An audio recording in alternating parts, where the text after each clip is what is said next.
Bonjour, alors vidéo concernant les flammes jumelles, les énergies qui les entourent avec cette nouvelle lunaison qui commence le 30 août 2019, donc deuxième nouvelle lune dans le mois d'août. Comme quoi ça va être très très fort, hein, surtout le numéro 8 qui symbolise le mois d'août, qui symbolise la réalisation aussi de soi, trouver sa place. La place qui nous est destinée et se centrer bien entre notre être spirituel et notre être matériel. Pour moi, ce que symbolise le 8 et sous forme de symbole aussi. Donc voilà, donc j'ai utilisé l'oracle viking. Alors au départ, je voulais faire un tirage tout simple, assez rapide, puisque j'ai fait déjà d'autres vidéos. Puis bon, je pense qu'il y aura deux parties. Un avec l'oracle viking, une autre partie avec d'autres oracles qui viennent compléter celui-ci. Donc d'un côté, il y a la féminine, avec ce qui a été dépassé, ce qui est présent, ce qui a exploré encore, qui reflète le ici maintenant, et ce qui reflète un peu son évolution, qui va dans ce sens en fait, selon sa progression. Idem pour le masculin de ce côté, donc ce qui est dépassé, les leçons qu'on a tirées du passé, le ici maintenant, le présent, et l'évolution probable, voilà. Et au milieu, le lien. Donc j'ai fait avec l'oracle viking, et avec sur le lien j'ai fait carrément avec les runes, voilà. Et voilà, j'ai complété un peu avec les deux. Donc je démarre. Pour la féminine, nous avons, voilà, en fait, avec cette carte qui est la déesse Skadi, elle nous parle d'indépendance, d'honnêteté, d'être honnête envers soi-même, d'être dans son authenticité, voilà, sa vérité. Donc là, c'est ce que la féminine a en fait acquis. Elle est cette déesse maintenant. Elle est cette déesse qui est connectée avec ces cornes-là. Elle est bien connectée à sa déesse intérieure, à son âme et à sa part d'ombre en fait. Et elle suit bien son intuition. Elle est guidée par ses intuitions. Elle est arrivée à ce stade-là, la féminine. On va ce chiffre 34, 34, 3, c'est la Trinité. Donc elle est dans cette créativité aussi. Elle est bien alignée, terre et ciel, bien centrée. Et elle est, comment dire, elle agit en âme et conscience. Maintenant, elle est arrivée à cela. Elle se sent très très connectée à l'univers. Elle s'est réconciliée en fait avec sa part d'ombre tout simplement, et elle a accepté sa déesse en elle. Ce qui l'amène 4, une certaine stabilité maintenant, et aussi avec le 4, on peut penser aussi à l'empereur, donc une stabilité, mais aussi une impérialité, voilà ce que je disais. Donc elle retrouve son pouvoir créateur, son pouvoir spirituel, son pouvoir divin, mais son pouvoir créateur aussi en elle. Donc elle est arrivée, voilà, il y a eu une période de trouble, mais elle est arrivée à cette indépendance-là. Et voilà, son énergie yin, c'est une femme, donc vraiment son énergie yin.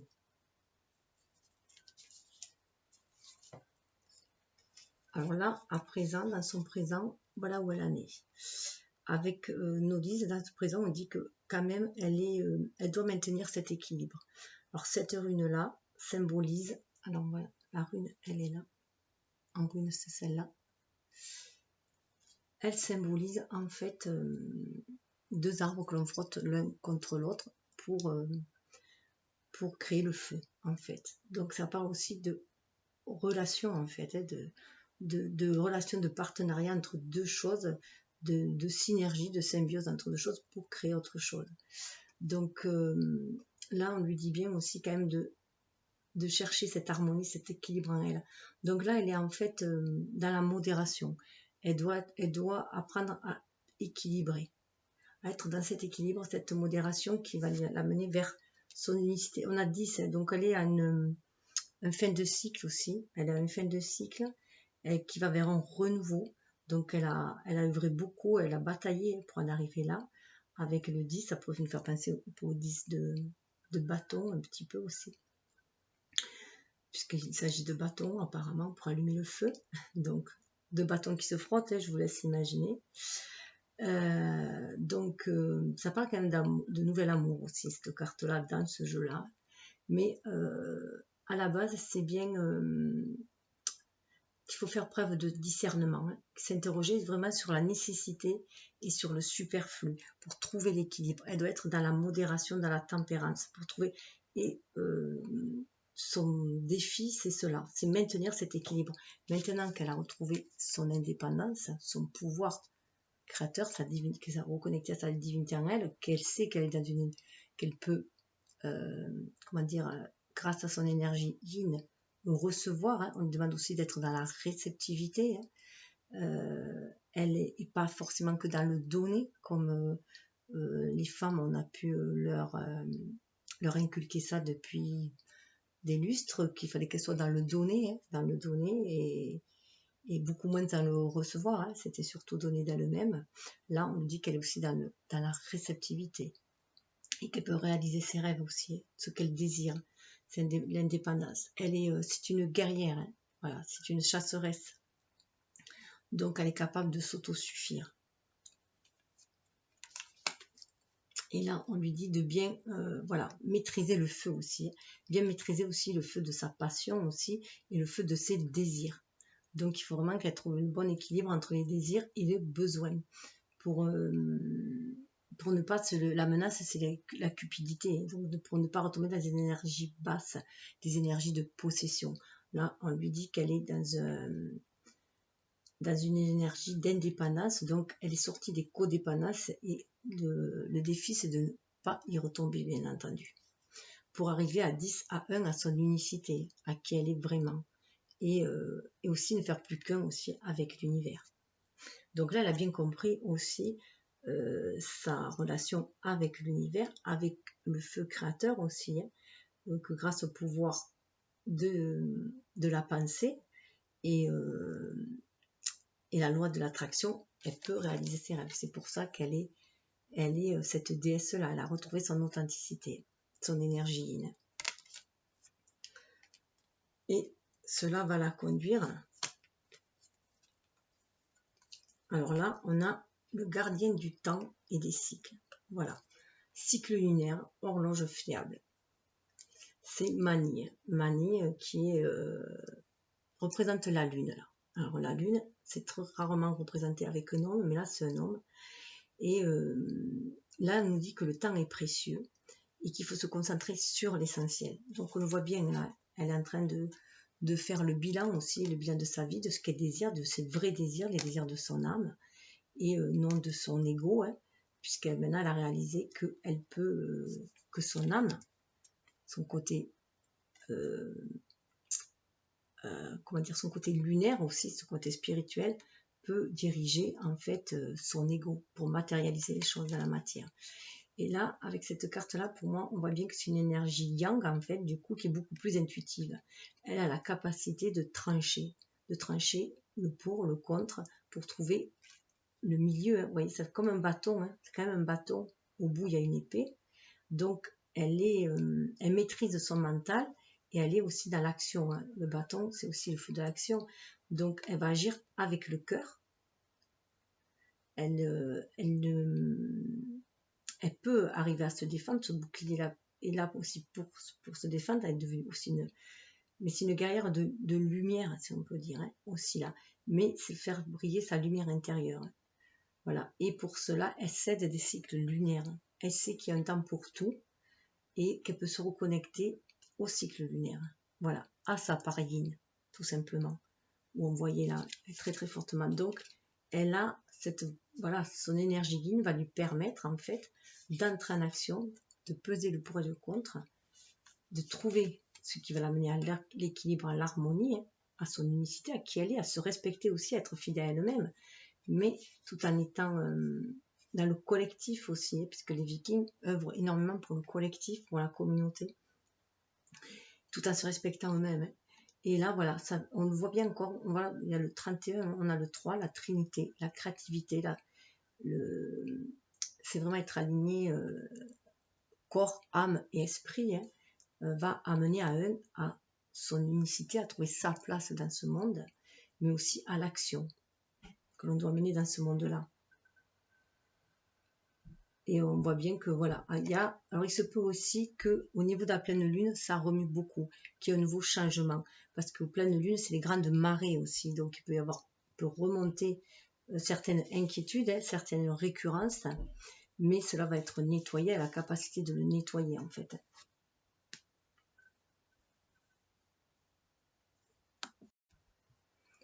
Voilà, donc elle va vers cette maîtrise d'elle-même, hein. Elle maîtrise en fait son énergie yin maintenant et son énergie yang, donc elle maîtrise, voilà, elle est dans l'équilibre entre son âme et son ego, hein.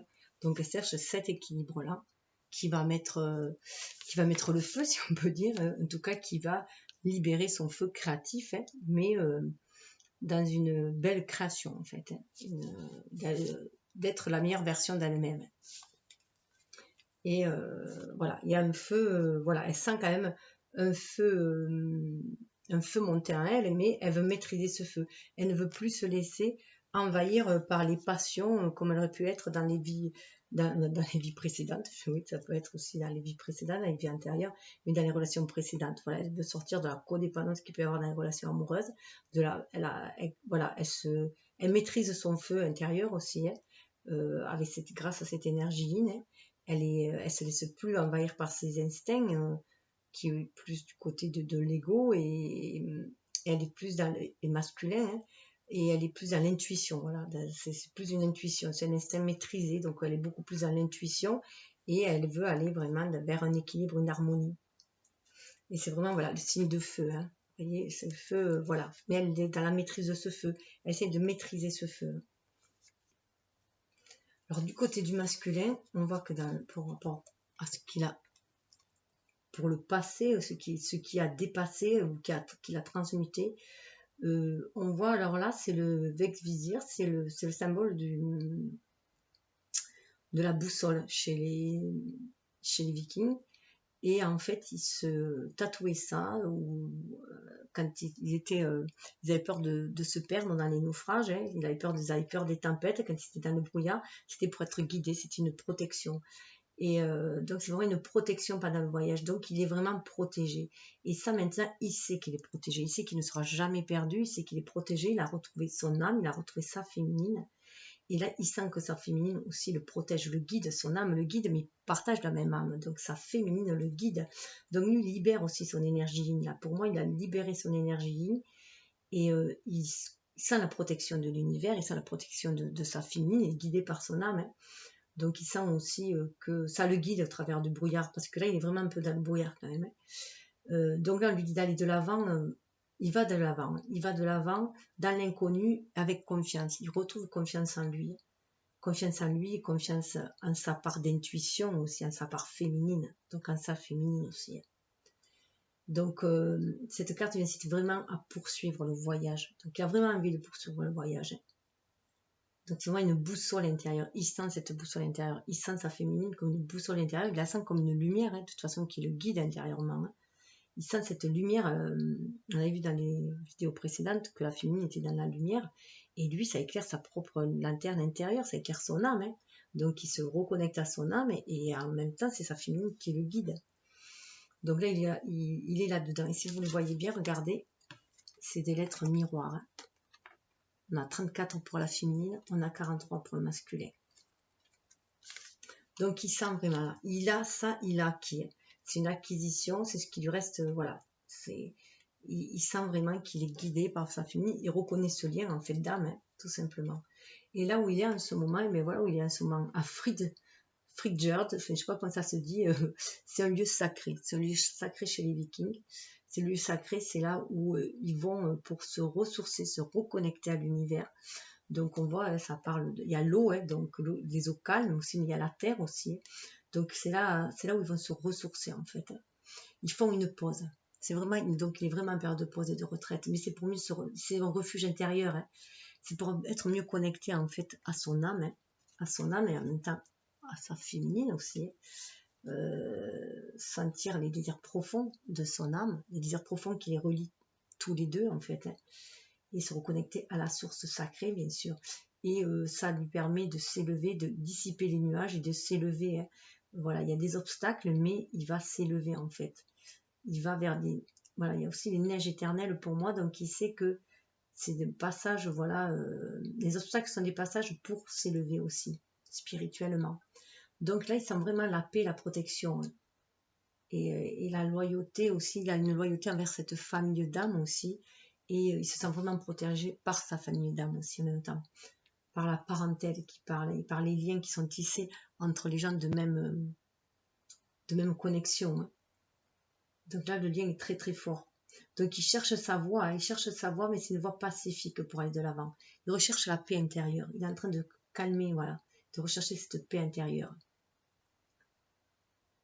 Et donc il veut vraiment, parce que ça parle de tisseuse d'harmonie sociale. C'était comme ça qu'étaient traitées les femmes quand elles allaient se marier avec un clan d'à côté, voilà, d'une personne d'un autre clan. Donc ça élargissait le lien. Donc ça fait la relation, la connexion aux autres, la relation. Voilà, ça tisse les liens en fait. Et là, il a vraiment envie de tisser les liens. Il a vraiment envie d'aller tisser des liens avec sa féminine, pour moi déjà en premier. Il libère son énergie ligne pour cela, et donc il va en paix. Pour libérer son énergie ligne, il est obligé d'être en retraite, hein, et de se reconnecter au divin qui est à l'intérieur de lui et à l'univers aussi. Voilà, c'est le lieu de vie, lieu dédié aux dieux et esprits de la nature, aux elfes. Voilà, donc il y a une reconnexion, très forte reconnexion aussi à la terre, pour ancrer les choses dans la matière. Il y a vraiment une envie d'ancrer les choses aussi en même temps. Donc là, on voit que 28, hein, on voit 2, cette énergie yin, hein, et 8, qui est la destinée. Le 8, ça représente la réaction, la destinée, se centrer au milieu. Entre le 8, c'est se centrer entre son être spirituel et son être incarné, entre son côté lunaire et son côté solaire, trouver sa place dans ce sablier-là, hein, sa forme du sablier, dans cette roue-là qui tourne, trouver sa place, toujours se centrer, hein, être au milieu, se centrer. Et puis pour moi, le 8, c'est aussi 2-3 qui sont joints l'un contre l'autre, hein. Vous voyez, 2-3 que vous joignez comme ça, et ça forme un 8.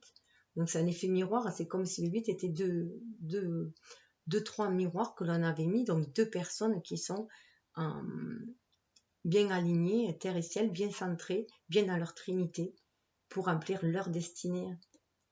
Et 28, on retrouve 10. Donc lui, il a 10 aussi, elle a 10 aussi. Donc ils sont tous les deux à une étape, c'est la roue qui tourne, hein. C'est la roue qui tourne, donc ils sont tous les deux à une étape cruciale, hein, d'avancer. Elle est dans le feu, hein, elle est dans l'énergie créatrice, elle est un peu plus dans le feu, elle est un peu plus dans l'épuration, là, elle est en épuration par le feu, lui il est plutôt dans l'épuration par l'eau, hein. L'eau, il y a l'eau et la terre aussi, il veut s'ancrer, hein. Il calme ses émotions, il est en train de calmer ses émotions. Elle calme son feu, son énergie, puisqu'elle cherche l'équilibre, hein. Donc elle calme son feu créateur, hein. Voilà, elle ne veut pas se faire dévorer par la passion, comme elle aurait pu être auparavant. Ça peut être un feu destructeur, la passion, donc elle veut que ce soit un feu créateur, donc elle est en train de le manipuler, de le maîtriser en fait, hein, pour aller là où elle le désire, ce feu. Et lui, il est en train de calmer ses émotions, hein, pour pouvoir les ancrer dans la matière, pour être beaucoup plus stable. Donc chacun fait son travail sur lui-même. Et là où ce que ça l'amène à lui, eh bien, on voit que ça l'amène vers une fidélité à lui-même. Voilà. Il va retrouver le soleil. Soleil Willow, c'est le soleil en fait. Donc il va sortir après cette retraite.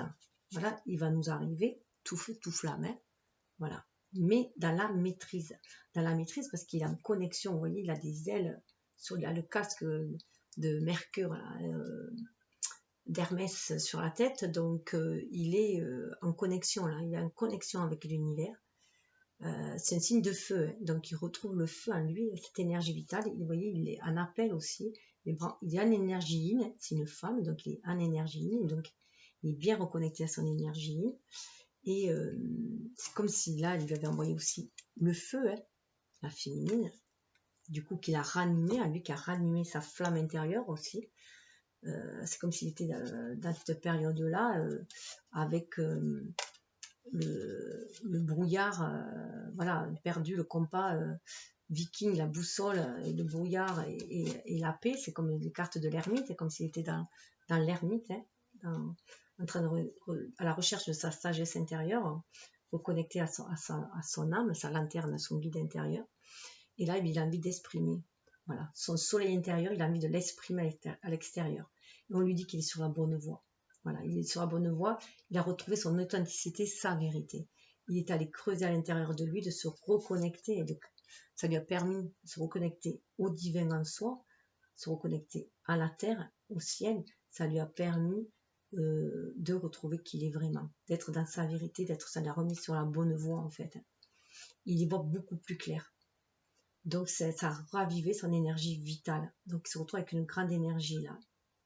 On a 16, en plus ça fait vraiment penser à la maison Dieu. On avait aussi beaucoup la maison Dieu qui sortait, qui amène à 16. C'est aussi le 1, l'unicité, avec le 6, l'harmonie. Hein. Donc c'est une énergie qui bouscule, comme le 1, ça passe à l'action, ça bouscule pour retrouver son équilibre. Il y a eu des choix de fait pour retrouver cet équilibre-là. Et 16, ça fait 7, on va vers beaucoup plus de spiritualité. Pour moi, le casque, là aussi, on est guidé. Donc lui, il a une énergie yang beaucoup plus apaisée, beaucoup plus yin, beaucoup plus inspirée. Voilà. Donc lui, il a retrouvé son énergie yin. Et la féminine a retrouvé son énergie yang. Tout en sachant qu'aussi que Mani, c'est la lune qui est le frère du soleil, voilà, chez les Vikings, voilà, donc, et qui marchent ensemble. Donc là, nous avons vraiment en plus le couple du cosmos, si on peut dire, avec les planètes par rapport aux planètes. On a le couple, voilà, le couple universel de la lune et du soleil qui marchent ensemble. Et ce qui est intéressant de voir, c'est que voilà, elle est reconnectée à la lune, mais avec une énergie yang, et lui est reconnecté à son soleil, mais avec une énergie yin. Voilà, je ne sais pas si vous me suivez, donc une énergie beaucoup plus douce pour lui, un ego beaucoup moins démesuré, un ego apaisé, un ego en lien avec son âme, et elle est en lien avec son âme, mais du coup, elle a un ego, voilà, pareil. Elle a une âme qui est un peu plus active, si on peut dire. Voilà, une âme un peu plus active, elle est beaucoup moins dans la passivité, et elle n'est plus dans l'asservissement.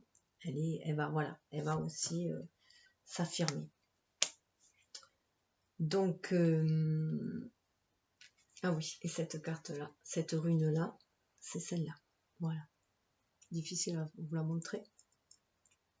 Alors, ce qui est intéressant de voir, parce que comme j'aime creuser, je vais aller creuser un peu plus. Alors, en additionnant ces deux-là, donc la féminine qui a retrouvé son indépendance, qui a retrouvé sa déesse intérieure, son pouvoir impérial de création, voilà, en étant dans la réceptivité, d'intuition, de suivre ses intuitions, d'être illuminé aussi intérieurement, hein, d'être dans sa vérité en fait. Hein. Et ce feu qu'elle maîtrise maintenant, grâce à son intuition, elle maîtrise le feu, elle n'est plus trop dans l'instinct, hein, elle maîtrise voilà, son côté trop masculin qu'elle pouvait avoir. C'était des féminines aussi qui étaient très très indépendantes, mais au point où elles avaient une énergie yang qui était trop développée pour acquérir cette indépendance. Et du coup, on lui demande de maîtriser, d'être plus dans une énergie douce de réceptivité. C'est s'octroyer aussi le droit de recevoir et pas forcément de toujours donner pour que le flux circule. Donc là, eh bien, nous avons le puits du weird, du destin. C'est la force de vie. Elle a retrouvé sa force de vie. Elle a retrouvé son libre arbitre. C'est la force du destin, hein, mais c'est le pouvoir divin. Voilà.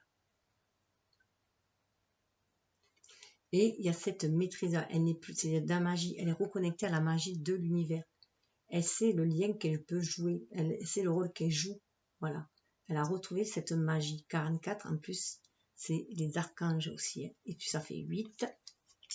Donc 8, ouais, ça refait la carte 8 de la joie. Voilà. Joie méritée, terre et air. Alors là, c'est une carte qui parle, voilà, on voit une énergie, une guerrière, hein, donc une énergie yin, hein, mais très très inspirée. On voit aussi qu'elle a dû prendre à un moment donné les armes pour agir. On la voit comme si elle était un peu armée aussi. Mais maintenant, elle regarde son passé et elle va droit devant. Elle est un portail. Donc là, ça parle vraiment de transformation positive, une ouverture d'esprit. Et ça parle aussi d'amour partagé, de créativité et d'inspiration. Voilà. Il y a vraiment une harmonie, une alliance. Hein. Une alliance aussi entre l'individu et la collectivité. Donc, elle a fait déjà une alliance à l'intérieur d'elle-même, mais maintenant, elle est prête à œuvrer aussi pour la collectivité. Donc là, c'est cette rune-là. Elle est prête à partir aussi. Pour moi, ça fait un P, à partir de l'avant.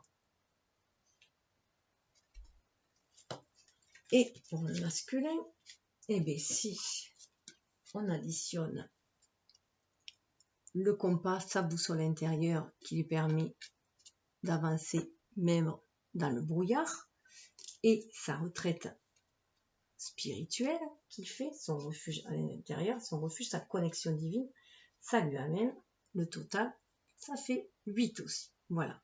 Donc ils sont tous les deux dans cette transformation positive, dans cette ouverture d'esprit, et ils retrouvent la joie qui pour nous, la joie pourrait être une énergie de feu, hein, parce que quand on pense à la joie, on pense à une énergie de feu, mais là c'est une énergie de terre et air. Donc en fait, c'est cette joie-là, c'est concret avec l'air pour moi et la terre, c'est concrétisé, puisqu'on voyait, il y a l'air, elle a le casque ailé encore, hein, comme on l'avait là, hein, sauf que là elle est beaucoup plus intuitive, là elle exprime son plexus solaire, elle exprime qui elle est dans le chakra de la communication avec ce bleu, et là c'est sa spiritualité. Donc là c'est une joie, c'est aussi après tout ce qu'on a survécu, c'est une joie méritée parce qu'il y a eu beaucoup d'épreuves pour en arriver là, pour en arriver à cette illumination. En fait, c'est une illumination, c'est pour ça qu'il y a l'air, mais que l'on veut matérialiser dans la terre. Voilà. Donc on demande d'ancrer. Donc tous les deux, ils sont là, hein. Ils sont travaillés vraiment en miroir.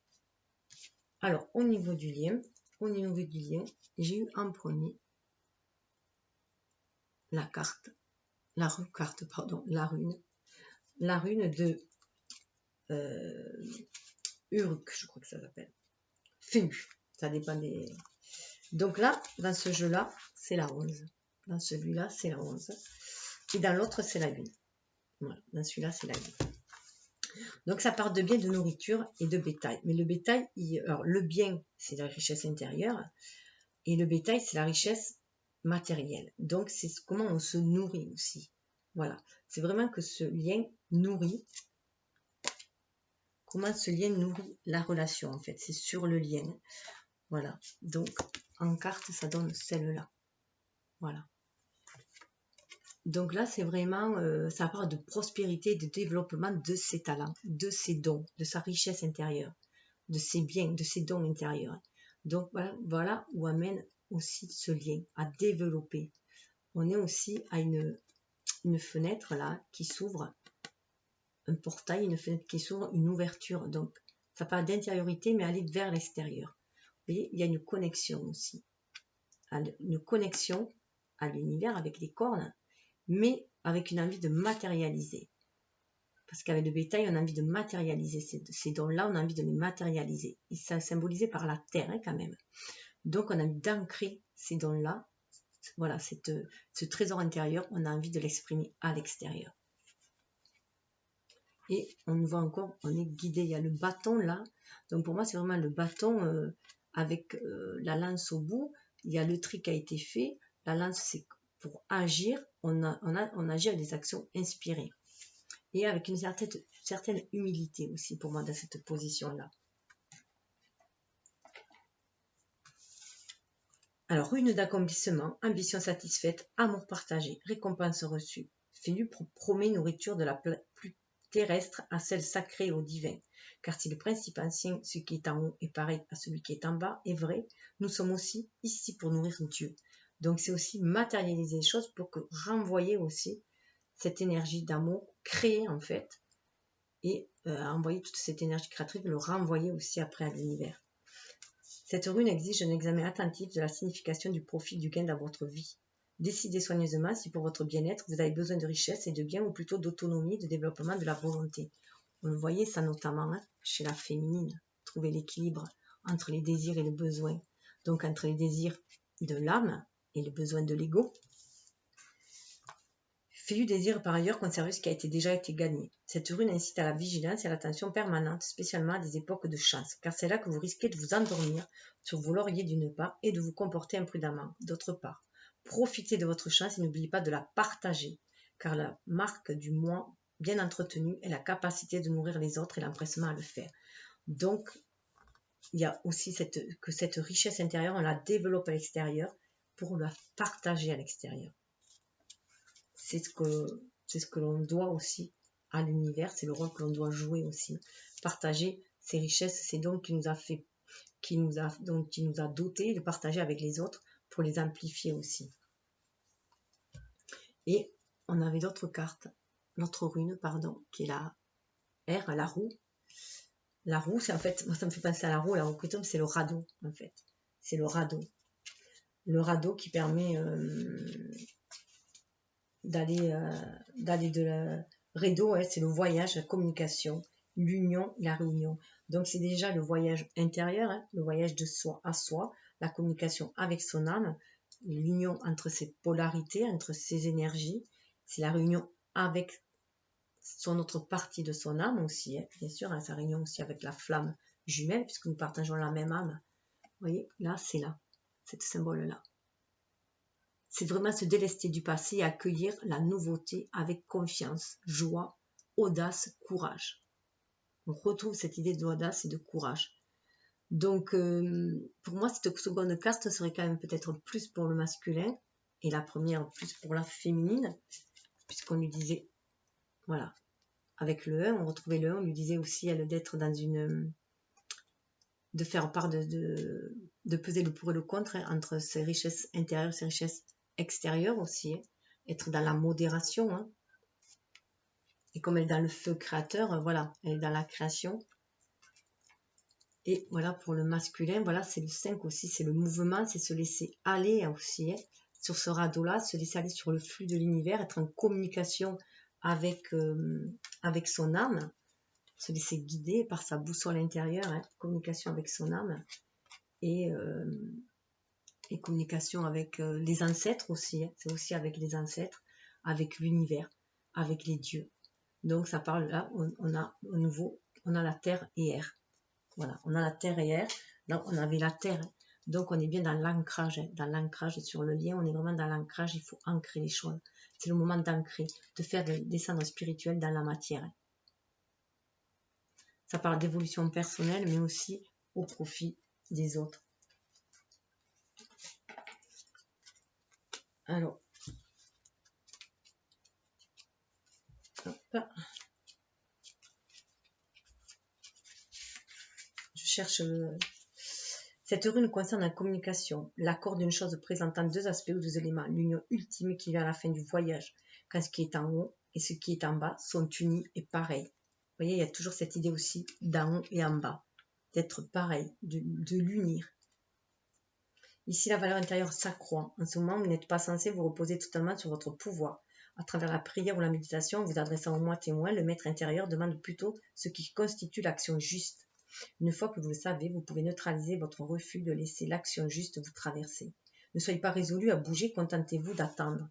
Donc c'est pour ça qu'il est dans cette attente-là. Il est dans la, voilà, il est encore dans l'attente parce qu'il est encore un peu dans le brouillard. Il est dans la méditation. Il cherche l'action juste en fait. Il attend d'être inspiré pour agir. Il attend d'être inspiré pour agir, pour faire briller sa lumière. Intérieur à faire briller à l'extérieur. Tandis que vous attendez, continuez à écarter les résistances. Donc, en attendant, il travaille pour écarter les résistances du passé. À mesure que les obstructions sont éliminées, le remords suscité par la tentative de faire arriver les choses disparaîtra. Il faut aussi cesser de vouloir faire arriver les choses. Il faut laisser faire les choses tout seul.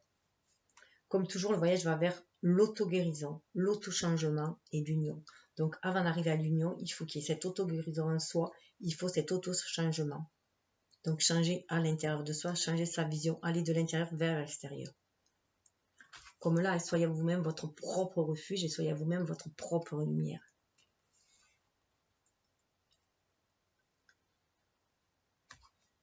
Éloignez-vous même des personnes. Ah, pardon. Vous êtes concerné par l'union parfaite sans entrave. C'est pour avoir l'union parfaite sans entrave, l'amour inconditionnel. Toutefois, l'union du ciel et de la terre ne peut pas être forcée. Régler tout excès, les avantages matériels ne doivent pas peser sur ce voyage du moi vers le moi. Donc voilà, l'air c'est le ciel, la terre et ciel. Donc c'est unir les deux. Et qui unit les deux, c'est la personne elle-même, comme l'arbre, pour pouvoir s'enraciner, mais en étant inspiré. Les avantages matériels ne doivent pas peser sur ce voyage du moi vers le moi. Donc lâchez le matériel. Éloignez vous-même des personnes pensant comme vous. L'idée que le nombre fait la force ne s'applique pas à ce genre de moment, car cette partie du voyage, le voyage de l'âme, ne peut pas être partagé. Donc c'est un voyage de l'âme, ça se fait en solitaire, mais comme nous avons la même âme avec le masculin, elle se fait en miroir. Rideau véhicule dans sa forme la rune de la joie, car la fin est en vue maintenant. Vous voyez, la rune véhicule dans sa forme la rune de la joie. La rune de la joie, c'est celle-là. C'est vrai qu'il a déjà aussi la rune de la joie. Et là, ça forme le R, l'autre forme un P, l'autre forme le R. Donc, elle y est cette joie, ils ont cette joie intérieure. Vous n'êtes plus alourdi parce que vous avez dépassé. Le ciel au-dessus de vous et la terre sous vos pieds s'unissent en vous pour vous soutenir sur votre chemin. Voici une prière simple pour le voyage de l'âme. Ma volonté, ta volonté, que ta volonté soit faite. Voilà, par son âme. Une telle prière d'intention convient à toute occasion et est particulièrement appropriée comme préambule à la guérison. Donc, il y a une guérison. On va aller vers cette guérison. Alors, sous le deck, on avait, ce qui est magnifique sous le deck, c'est qu'on avait Dagas. On a la force protectrice. On a 2, l'énergie ligne, et 3, la Trinité qui amène le changement à 5. Qui amène au 5, c'est aussi le pape. Donc, on est très connecté. C'est la concrétisation aussi avec le pape. C'est le sacrement et c'est la connexion entre le spirituel et le matériel que l'on sacre ensemble, que l'on unit. Il y a une union entre le ciel et la terre avec le pape. Donc, on va vers cette union-là aussi. C'est la joie, le bonheur. C'est un doux bonheur après le deuil. Il y a eu beaucoup de deuil à faire et c'est un doux bonheur qui arrive. C'est le miracle de l'aube. Espoir. Voilà. On est dans l'espoir, dans le miracle. Là, on le voit, masculin, où il en était.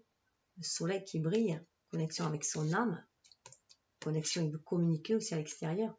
Et là, on est plus dans le plexus solaire. Et on voit qu'il y a un seuil de passé. On a un seuil de passé et il y a des bagages, des intentions qui vont être posées, des bagages. Il a des flèches là. Donc, il a choisi sa direction, où aller. Il y va vers ce doux crépuscule, ce miracle de l'aube. Voilà, doux crépuscule, j'allais dire. Voilà, avant le miracle de l'aube, il y a le doux crépuscule. Les dés sont jetés aussi. Il faut faire confiance aussi, c'est l'inattendu. Il faut faire confiance à l'inattendu. Il faut être dans le lâcher-prise et c'est vraiment l'union entre le libre arbitre, la chance et le destin. C'est un guide, on est guidé de l'au-delà. Il faut se sentir guidé par l'au-delà. Il y a des révélations qui seront faites. Il y a une tempérance. La tempérance aussi, voilà, on a équilibré notre énergie yin et yang. On est dans la tempérance. On est prêt aussi à recevoir et sans se laisser, sans être trop dans les étoiles et sans être trop matérialiste. On est, voilà, on arrive à maîtriser les deux et on suit le destin quand même. Voilà, on se laisse. Là, ça symbolise l'eau. C'est l'eau, c'est la rune de l'eau. Et là, on est prêt à recevoir aussi, voilà, prêt à recevoir, laisser ce flux de l'eau couler, voilà, avec l'eau, on laisse le flux couler et on est à l'écoute quand même de nos émotions. Le barde, c'est le poète, voilà, le barde, c'est le poète, donc on se reconnecte à notre âme d'enfant aussi là, et on y croit. Et ça nous amène à ce que, voilà, la carte, ça nous amène à la prospérité, au développement des talents. Voilà, à exprimer ses dons intérieurs, à matérialiser les choses. Et derrière, on a l'accord. On a un accord passé. Voilà. Ça part d'accord, de diplomatie. On va recevoir des recommandations aussi, on va vers une stabilité, 44, une stabilité, une justice. Et on va vers la communauté aussi, l'assemblée. On arrive devant le vide, c'est le champ des possibles, c'est l'inconnu, mais il va falloir passer. Il va falloir aller dans ce vortex-là. Vous voyez là, ça s'ouvre. Cet accord que l'on va passer, hein, entre notre âme et notre ego, entre notre énergie, notre énergie yang, avec la féminine aussi. Hein. Ce n'est que justice aussi. Hein. Ça va nous amener certes dans le vide, mais vers un champ de possibilités aussi. Oui, la voie est libre et tout ne dépend que de vous. Donc voilà, la voie est libre et tout dépend de chacun en fait. Et 25, c'est bien l'énergie yin qui va amener au changement au 5 avec beaucoup plus de spiritualité. On est guidé par la sagesse d'Odin, hein, qui nous dit d'aller vers la patience et on va se retrouver. L'homme là, c'est vraiment l'action et se retrouver soi. Vous voyez, c'est l'homme 20, c'est le jugement, c'est une renaissance hein, avec le jugement. Et c'est un homme beaucoup plus yin, c'est un homme dans sa complétude en fait. C'est l'équilibre, l'harmonie, c'est l'humanité, c'est le bien-être, hein, ce bien-être collectif là. Donc là, on a retrouvé vraiment les dons innés et puis c'est les dons des ancêtres aussi qu'on véhicule. C'est une carte de complétude, cela. Bon, mais voilà, j'espère que cela vous aura parlé. Moi, c'est vrai que j'ai été très attirée par les Vikings, là, donc peut-être parce que c'était des personnes qui étaient très, très en lien avec les cycles lunaires, hein, qui connaissaient la rudesse de la vie. Ils avaient des vies très, très rudes. C'était des guerriers, hein, des combattants, mais ils avaient quand même... ils œuvraient pour la communauté, donc pour le bien de tous, tout en se respectant eux-mêmes. Voilà, ils avaient quand même des principes, voilà, et puis ils étaient très connectés à la terre, aux dieux et à la terre, voilà, aux éléments. Donc, prenez ce qui vibre en vous, laissez le reste, hein, et je vous rejoins dans la prochaine vidéo pour compléter ce tirage avec les autres oracles. Voilà. Namasté.